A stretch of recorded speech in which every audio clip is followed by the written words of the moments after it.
Hey, I'm Stephanie, and this is Art History Storytime. This is a segment I like to call Art Under the Influence, and today we're talking about Jean-Michel Basquiat and Heroin. Jean-Michel Basquiat was like one of those mythical comets that come around ever so rarely to greet us mere mortals on Earth. It's like he was born self-actualized, with his mission for art etched into his DNA. He knew and felt his purpose, but his fire burned powerfully and was out way too soon. Basquiat was born to a Haitian father and a Puerto Rican mother in Brooklyn, New York. Like many prodigies in history, he was too bright for the typical classroom and had a very hard time in school. There was rebellious and angry energy flowing through him. By 17, he was out of the house for good, sometimes living on the streets when not staying on friends' couches. While growing up, he could usually be found drawing or painting. Once out of the house, he would paint feverishly on anything he could get his hands on. Cardboard, suitcases, old refrigerators, whatever. It was around this time that he and his friend Al Diaz came up with the graffiti tag Samo. Samo stood for same old shit, and as Jean said, a tool for mocking bogusness. Samo was a pairing of visual art, poetry, witty one-liners, and other prose and commentary on current society. You could find these in the East Village, near the clubs and the music venues where the artist types would hang out. Samo was noticed and gained a good amount of underground notoriety. New York City in the 1970s was nothing like we know it today. It was a rough place, full of poverty, crime, drug abuse, people abuse, and prostitution. At the threshold of 1980, though, we see investors start to come in and looking for something to flip. Gentrification was beginning to show its provoking head. Collecting art became trendy and speculative. People wanted a piece of that art market pie, primarily to make money and secondarily to gain status as the owner of an original so-and-so. This was the hot market environment that Jean-Michel Basquiat came into. Very quickly, Basquiat plunged into wealth and stardom between 81 and 82. It must have been insane to go from living on the streets to selling individual pieces for 5 and 6 digits in that short amount of time. He was loving the celebrity status. That was important to him too. In my experience, intense individuals tend to have addictive personalities. It seems fame and validation were things Basquiat enjoyed getting high on. He had probably had his fair share of drug interactions, but by this time in 82, he was a regular user of harder addictive drugs, including heroin. Now that he had big money coming in regularly, hard drugs were just a casual cup of tea. And of course, the party scene in Manhattan was lit in the 80s. You've got this young, charming, magnetic, charismatic, genius artist. You add money, you add the club scene, you add bad influence friends, and what do you get? A drug abuse problem. There were even plenty of times when he was offered drugs as payment for his art by dealers and private collectors. He was seriously that uninhibited. The flip side to his sudden fame and success is that the art world didn't always take him so seriously. Although he received lots of praise, some regarded him as crude, immature, ignorant, a talentless street-smart hustler who jumped on the fame train just at the right time. This really got to him, because to him, he took his art very seriously. And he wasn't at all clueless. He painted his Neo-Expressionistic works with great intention. He was actually very knowledgeable about the history of modern art, and looked up to and internalized some of those great modern art figures.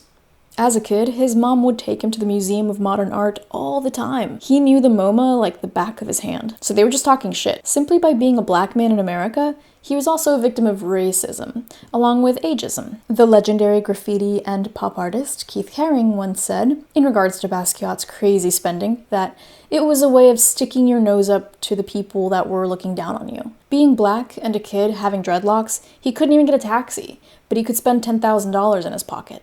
Basquiat began dating Suzzane Malouk in 1981, and they soon started living together. The two had a very strong connection, partly because they had eerily similar life and family histories. Both leave home in their teens, both have a similar parental dynamic, and both are artists. Early on in their relationship, Suzzane resented that she worked as a waitress and he didn't have a day job, just his art. He would sometimes sneak money out of her purse specifically to go buy drugs. He lived off of her, but always with the promise that he'd take care of her and pay her back just as soon as he'd make it big. But just really needed money right now for drugs, like now.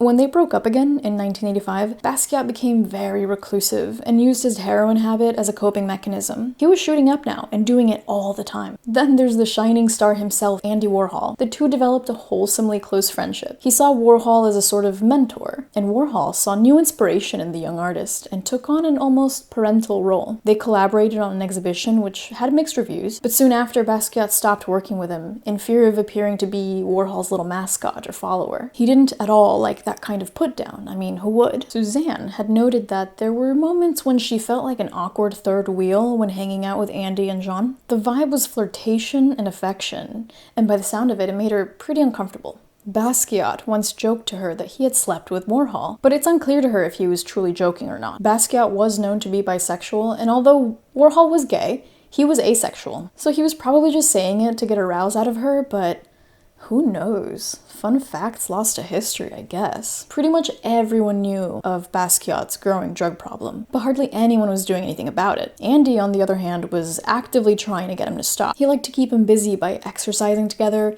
making art together, even going out to the clubs, but like, with his supervision. He gave him a hard time when he used even soft drugs like weed. When Andy Warhol died in 1987, this hit Basquiat really hard. It left him feeling so lost. He turned to being reclusive and shooting up more heroin. At his current level of fame, he was paranoid of most friends or anyone trying to get close to him. He always had it in the back of his mind that maybe they didn't like him and they were just trying to use him for money. He would test people's loyalty, but mostly resorted to his default response of being reclusive and heroin. Alone time and hard drugs replaced his friends, Suzzane and Andy. During the last year and a half of his life, Basquiat produced even more paintings. His methods were developing, and he was becoming more efficient. In 1988, he started traveling to Maui, Hawaii. He loved the paradise. Such a stark contrast from the hectic, gritty darkness that was New York. He thought it was so beautiful there. He didn't even think about heroin. He saw it as a place to get clean and start other projects in his life. There was even talk of starting a tequila business on the islands.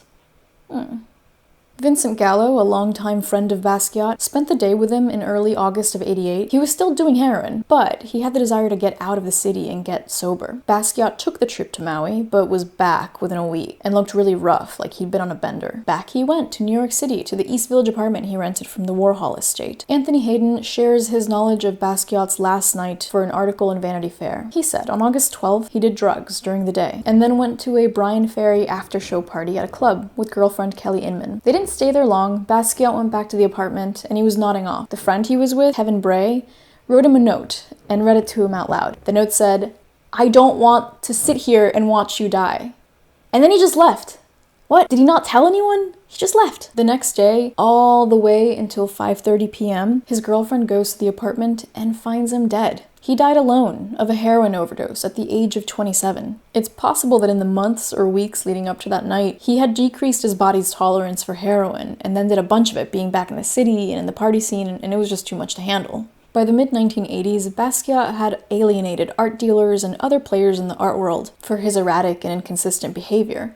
Between his hard drug habit and the party lifestyle, he was difficult to work with. He was a dramatic character and so distractible. He once dumped a bowl of fruit and nuts on one dealer's head. And there's another time where he destroyed his work that was going to be sold. Or there was the time he had a show in Italy, but at the last second decided to fly to Japan instead. Sure, he was probably trolling the stiff art world on purpose, but he didn't make himself easy to deal with commercially. He was aware of this consequence and was upset by it. A few weeks before he died, a friend and fellow artist, George Condo, met up with him, and Basquiat told him, "I'm all washed up in this town. Nobody will show my work. Nobody." There were still the pockets of time when he would work super hard, often painting multiple pieces at the same time. Beyond all that noise, his art was still of utmost importance to him. He wanted to maintain a high level of quality. He maintained a strong purpose and vision for his work, but was inconsistent and unreliable on the execution and ultimately his sellability. It's sad, really.